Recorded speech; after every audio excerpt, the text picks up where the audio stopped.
Welcome to Chillin' 101. We hope this video helps. You begin by identifying a trusted source for the grandma mesh and verifying file formats. This matters because format decides import steps. Once you pick the file, download the model directly to a dedicated folder and make sure you have at least 500 MB free. 1 GB is safer.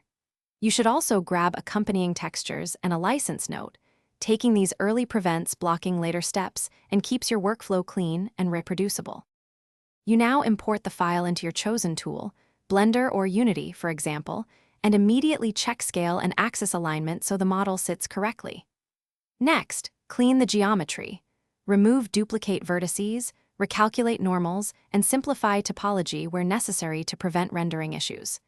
Then assign textures to the right material slots, and once stable, bake normal or AO maps if required. This ensures consistent shading and keeps polycounts manageable for your target platform.